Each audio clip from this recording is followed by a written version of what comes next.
tidak memiliki anak, ia tidak memiliki hidup. Semuanya itu kutuliskan kepadamu, supaya kamu yang percaya kepada Anak Allah tahu bahwa kamu memiliki hidup yang kekal. Demikianlah firman Tuhan.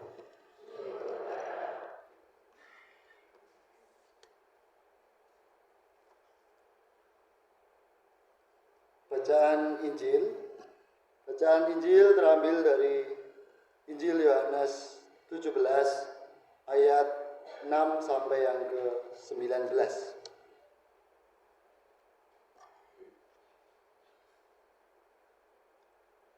Aku telah menyatakan namamu kepada semua orang yang kau berikan kepadaku dari dunia.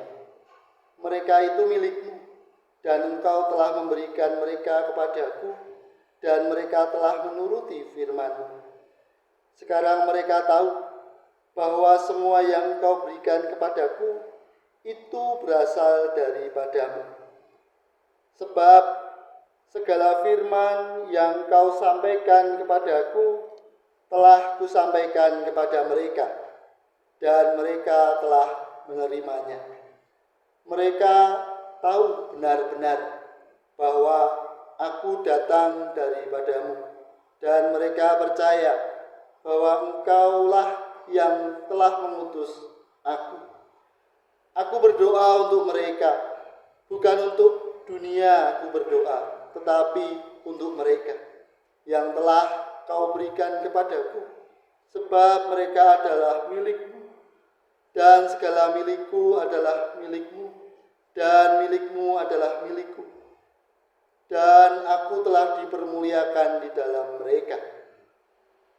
Dan aku tidak ada lagi di dalam dunia, tetapi mereka masih ada di dalam dunia, dan aku datang kepadamu. Ya Bapa yang kudus, peliharalah mereka dalam namamu, yaitu nama yang telah engkau berikan kepadaku, supaya mereka menjadi satu sama seperti kita. Selama aku bersama mereka, aku memelihara mereka dalam namamu, yaitu namamu yang telah engkau berikan kepadaku. Aku telah menjaga mereka, dan tidak ada seorang pun dari mereka yang binasa, selain daripada dia yang telah ditentukan untuk binasa, supaya genaplah yang tertulis dalam kitab suci.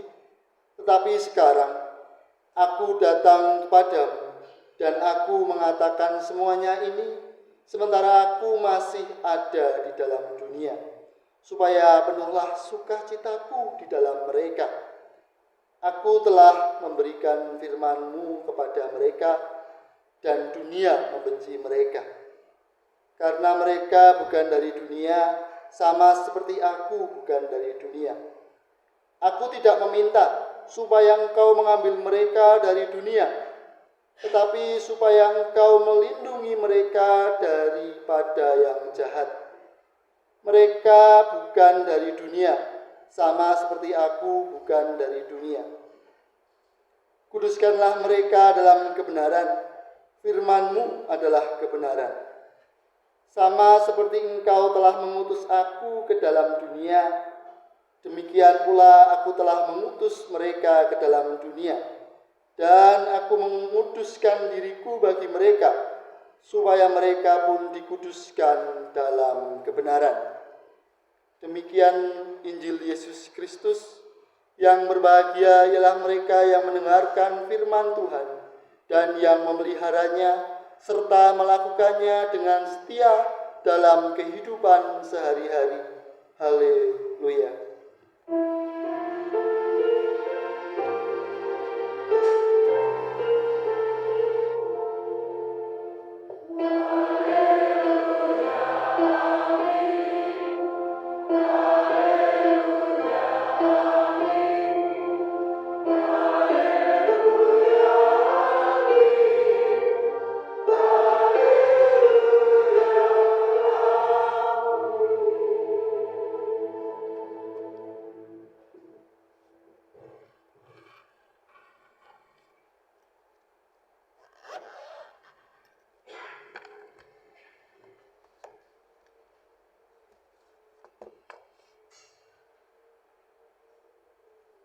Selamat malam Ibu Bapak dan Saudara-saudara. Bagaimana kabarnya? Baik atau luar biasa? Biasa saja. Kipat-kipat sumuk?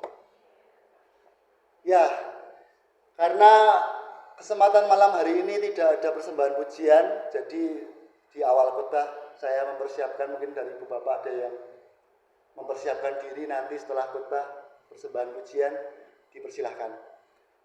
Ibu Bapak dan saudara-saudara, saya ingin membacakan puisi yang sama ketika pertama kali saya datang di sini, dan puisi yang sama juga yang akan saya bacakan ketika ini menjadi momen pada malam hari ini. Puisi Usang Sang Pendeta. Kalau ia muda, dianggap kurang pengalaman. Tapi bila rambutnya beruban, ia dianggap terlalu tua. Kalau keluarganya besar, ia beban jemaat. Bila tidak punya anak, ia tidak layak diteladani. Kalau istrinya atau suaminya aktif, ia dituduh mau menonjolkan diri. Kalau tidak aktif, suami atau istrinya tidak mendukung pelayanan sang pendeta. Kalau khotbahnya sambil membaca, sangat membosankan. Kalau khotbahnya di luar kepala, itu tandanya tidak mempersiapkan diri. Kalau khotbahnya banyak contoh-contohnya, ia kurang alkitabiah. Kalau khotbahnya terlalu tinggi, ia tidak dimengerti jemaat. Kalau khotbahnya panjang, ia membuat orang mengantuk. Kalau khotbahnya pendek, ia pendeta pemalas. Kalau ia gagal menyenangkan hati seseorang, itu berarti ia menyakiti jemaatnya. Kalau ia berusaha menyenangkan semua orang, berarti ia penjilat. Kalau ia terus terang dalam kebenaran, ia dianggap menyinggung perasaan. Kalau tidak, ia pengecut. Ia mesti gagah seperti burung hantu. Gagah berani laksana Raja Wali, rendah hati bak merpati, bersedia makan apa saja layaknya burung kenari. Ia mesti seorang ekonom, politikus, pencari dana, penasihat perkawinan, seorang yang berwibawa, supir taksi yang ramah, orator yang ulung, gembala yang arif. Ia mesti melihat semua orang sakit, semua orang menikah, semua orang mati. Ia mesti bisa bergaul dengan anak-anak, remaja, pemuda, dan orang tua. Ia mesti pandai berbicara dan menulis. Ia harus mau menjadi pelayan yang mau merendah, sekaligus pemimpin yang berwibawa. Sebegitu gambaran menjadi seorang pendeta. Angel bener, selalu ada yang disalahkan. Dan itu yang coba saya hayati dalam panggilan di GKJ Nusukan. 27 Maret 2024, pertama kali saya mendengar nama GKJ Nusukan adalah dari NGO Dian Intervide. Ada kasus penutupan rumah ibadah dan itu di koran. Itu pertama kali saya mendengar tentang GKJ Nusukan. Dan saya senang Ibu Bapak bisa berproses bersama dengan panjenengan selama 2,5 bulan ini.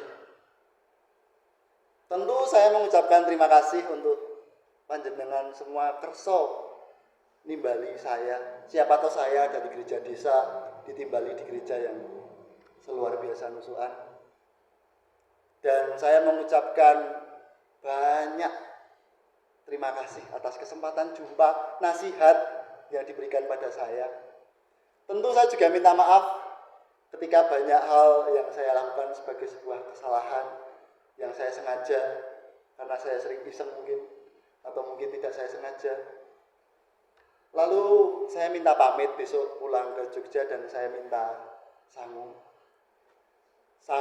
pengestu saya mohon doa Ibu Bapak panjenengan semua. Saya tidak mengerti apa yang terjadi setelah ini, bagaimana kehidupan setelah ini, tapi saya berharap doa baik panjenengan dan saya terus berdoa supaya panjenengan berbahagia. Itu pamitan saya di awal Ibu Bapak. Sekarang kembali ke khotbah. Mas, ada PPT yang bisa saya ditampilkan? Sebelumnya Mas, yang angka 6. Nah, Ibu Bapak dan saudara-saudara, ketika melihat angka 6 dan 9 itu bisa berbeda.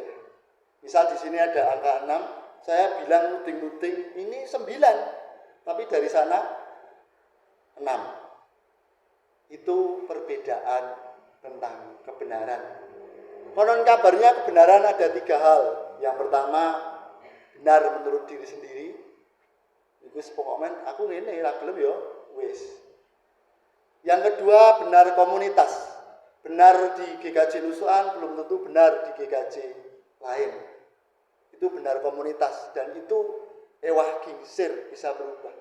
Yang ketiga adalah kebenaran Tuhan dan kebenaran itu sifatnya mutlak.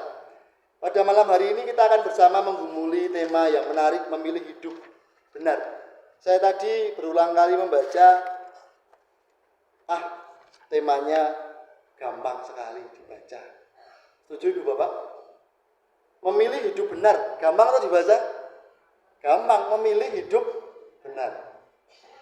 Kalau dikerjakan, sik Mas, iki nguntungke aku kok ora. Sik iki marake aku lara ati apa ora. Ibu Bapak dan saudara-saudara, ketika mau berpisah, seseorang biasanya memunculkan sebuah yang namanya wejangan. Bahasa nusukannya apa wejangan itu? Nasihat. Nasihat, pesan, dan nasihat ini menjadi sesuatu yang dihayati dalam kehidupan seseorang yang mendapatkan nasihatnya. Nah, di Fakultas Teologi ketika saya kuliah dulu juga ada malam winisuda, malam terakhir gitu ya. Dan saya juga mendapatkan nasihat. Dosen saya ragu ketika saya mau masuk ke gereja. Wong kaya Yuda mlebu gereja meh ngopo? Tidak ada kepercayaan karena memang saya menghidupi diri sebagai penulis, aktivis dan tidak banyak berkecimpung seperti teman-teman yang lain, berpelayanan seperti itu tidak. Dan Nusukan menjadi salah satu tempat saya belajar. Begini wejangannya, saya ingin membacakannya untuk kita semua. Yuda, kamu sudah mantap di gereja. Kalau sudah, buktikan dengan keseriusan dan kerendahan hati mau beradaptasi dan belajar dari seluruh jemaat dan majelis serta pendeta di GKJ Nusukan tanpa terkecuali. Tidak ada gereja yang tanpa masalah. Justru pertanyaan untuk Yuda sendiri adalah, apakah Yuda sungguh mencintai Allah lewat jemaatnya dengan segala kekurangan dan masalah yang ada dalam jemaat itu?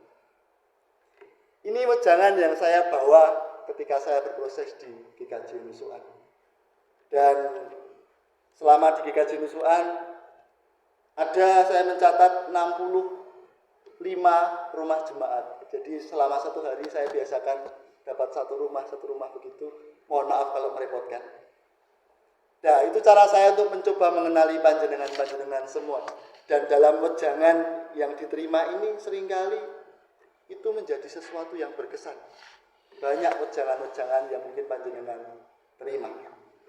Ibu, Bapak, dan saudara-saudara, bacaan kita pada malam hari ini juga merupakan wejangan Tuhan Yesus, terutama di Injil. Ini menjadi serangkaian perpisahan Tuhan Yesus setelah membasuh kaki murid-muridnya. Pertama, perjamuan membasuh kaki, terus bagaimana penjelasan tentang rumah Bapa, lalu dilanjutkan dengan doa. Ada yang menarik Ibu Bapak, bagaimana ketika Yesus berdoa ini diperdengarkan oleh murid-muridnya. Tentu ketika berdoa banyak yang Tuhan Yesus ajarkan jangan diketahui oleh orang lain. Tetapi pada bacaan kita hari ini Tuhan Yesus memperdengarkan doanya bagi murid-muridnya. Dan ini menjadi kesan kedekatan, kepedulian yang diungkapkan oleh Tuhan Yesus. Ibu bapak dan saudara-saudara, menarik ketika kita membaca yang menjadi doa Tuhan Yesus. Selanjutnya Mas.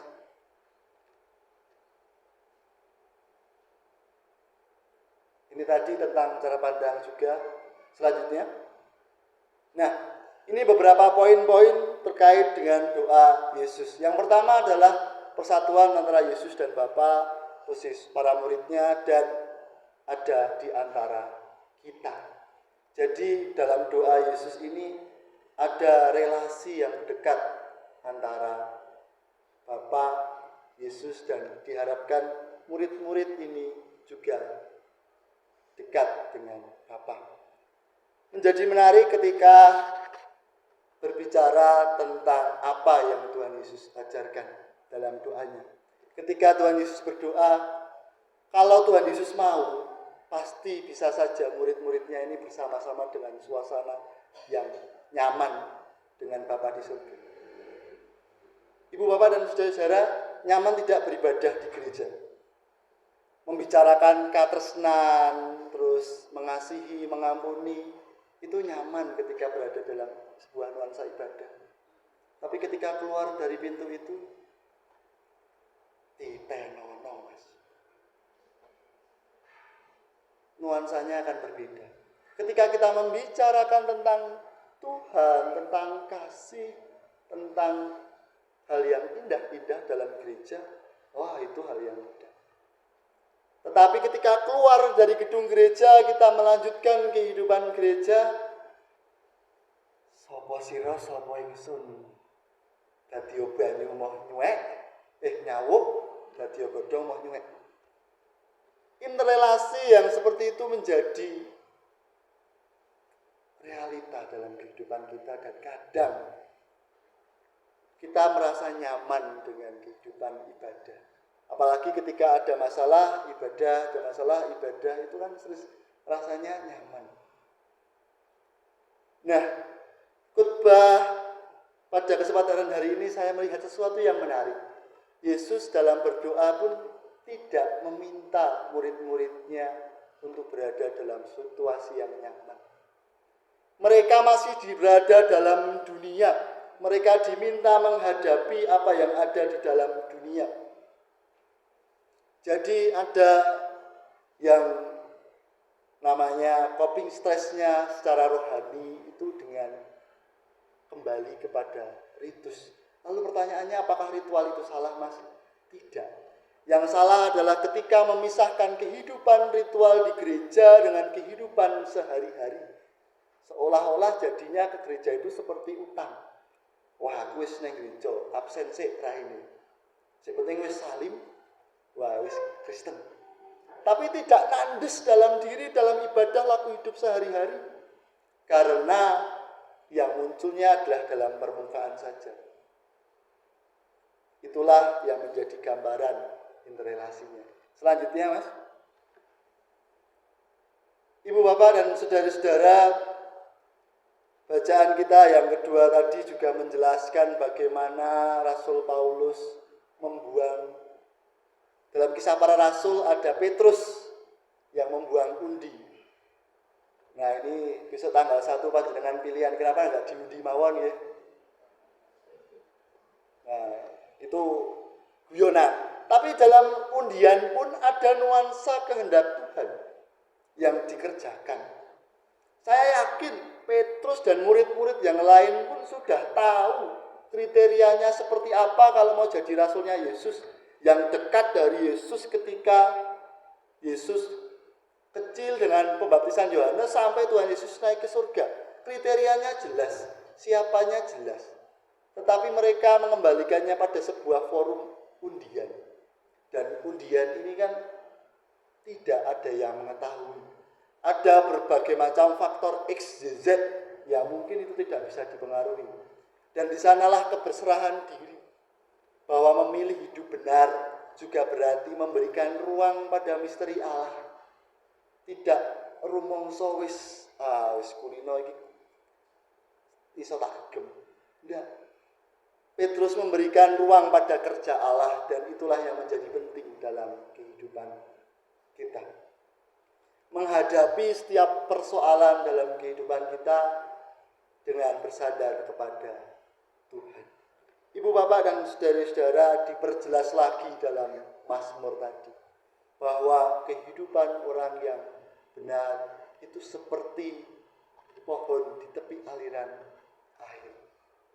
Kita mau berfokus pada pohon yang ada di tepi aliran air atau aliran airnya? Yang menjadi fokusnya adalah pada berkat Tuhan atau pada kedekatan dengan Tuhan itu sendiri. Tidak ada jaminan kalau pohon di tepi aliran air itu tidak hanyut atau tidak terkena masalah. Tidak ada yang menjamin. Apakah kalau setelah ibadah pada malam hari ini terus utangnya lunas kabeh? Tidak. Masalah akan tetap ada, Ibu Bapak. Bahkan lebih seram lagi mungkin. Tetapi Tuhan Yesus sudah mendoakan murid-muridnya, dan doa yang sama juga yang menjadi bacaan kita. Berarti Tuhan juga mendoakan kita, dan Tuhan memperdengarkan doanya. Rasanya berbeda tentu. Ketika saya bilang, saya doakan supaya sehat begini begitu, dengan berdoa di depan orangnya langsung. Nandesnya di mana itu lebih terasa. Ada kepedulian, ada empati yang dikerjakan oleh Tuhan Yesus. Berarti pilihan hidup benar itu berarti mau berpihak pada yang didoakan. Dalam hal ini mereka yang akan ditinggalkan oleh Tuhan Yesus. Ibu bapak dan saudara-saudara, ada banyak hal yang menjadi pengalaman saya ketika di GKJ Nusuan, termasuk perjumpaan dengan keberagaman, termasuk apa yang saya pakai. Saya tidak tahu apakah dosa kalau di GKJ Nusuan pakai belangkon. Tentu saja tidak. Nah, ini saya tegaskan kembali menjadi kaul hidup saya. Saya berkaul, Tuhan, kalau Tuhan mengizinkan saya di gereja, saya ingin di gereja yang menerima saya dengan belangkon. Kalau tidak, berarti itu bukan kehendak Tuhan. Sesaklek itu saya.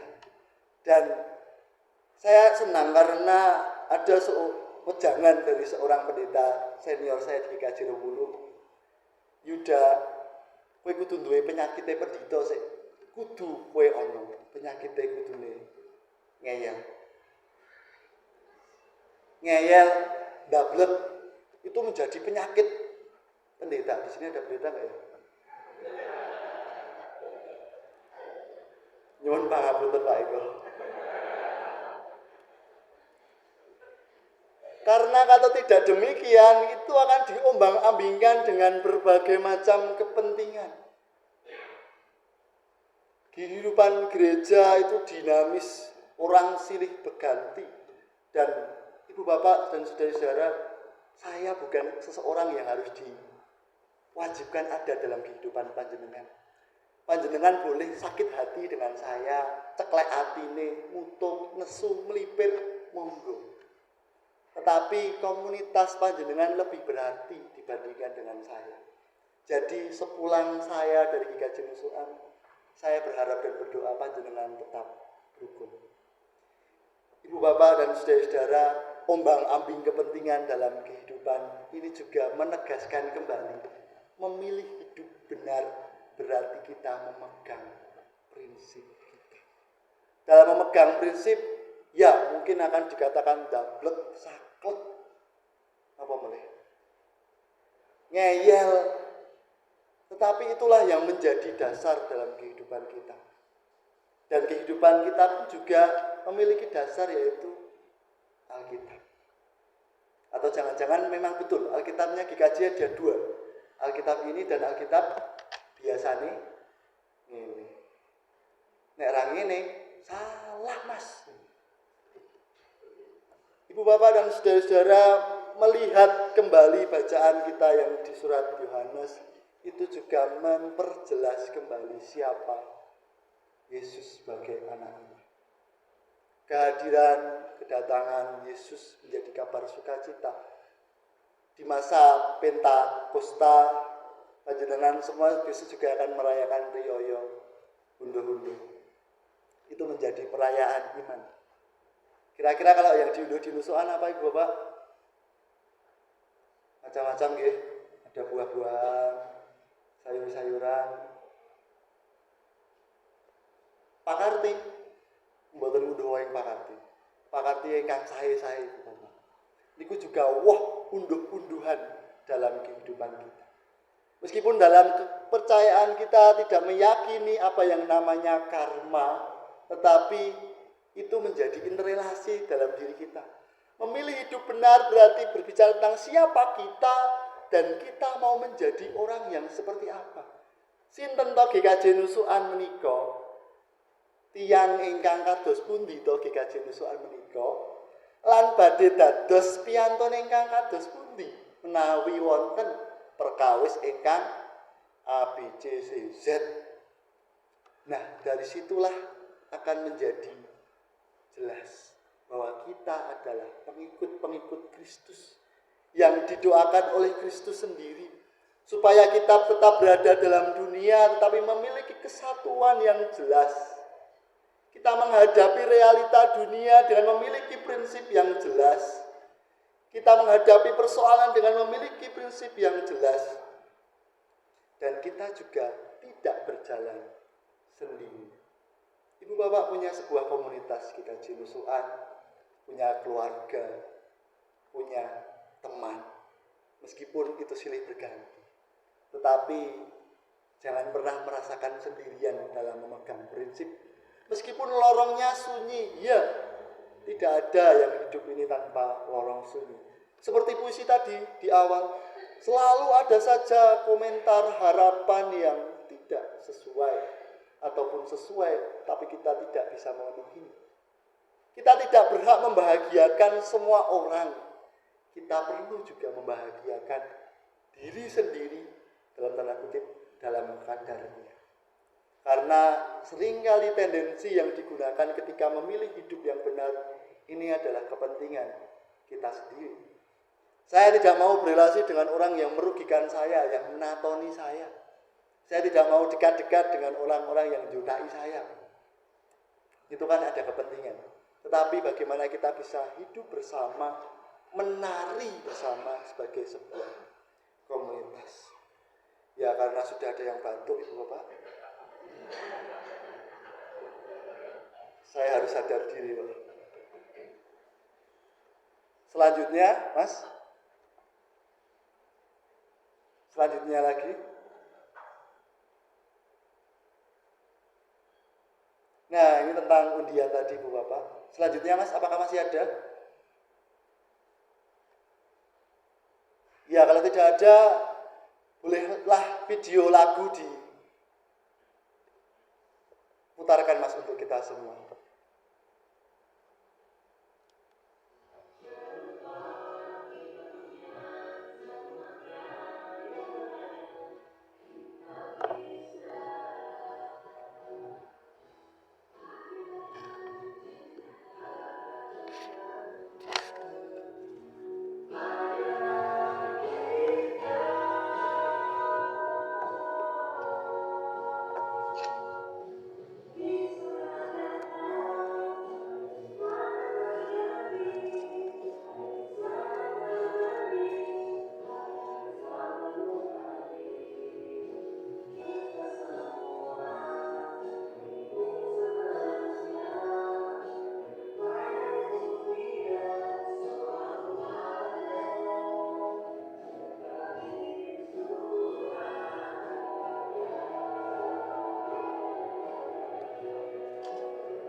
Ya, ada cinta di Surakarta ini menjadi selingan.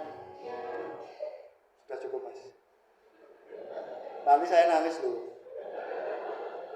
Itu menjadi selingan dalam khotbah pada malam hari ini memilih untuk hidup benar. Berarti kita juga mengandalkan cinta yang ada di Surakarta ini. Cinta panjenengan yang juga akan saya bawa ketika saya pulang nanti. Cinta Tuhan pada kehidupan kita dengan mendoakan seperti yang didoakan pada murid-muridnya. Cinta Petrus pada komunitasnya yang memberi kesempatan untuk undian. Dan cinta pemazmur pada orang-orang yang benar yang dijelaskan dalam lagu hidupnya. Selamat memilih untuk hidup benar, Ibu Bapak. Tuhan yang meneguhkan pilihan-pilihan kita. Amin. Saat teduh bagi kita.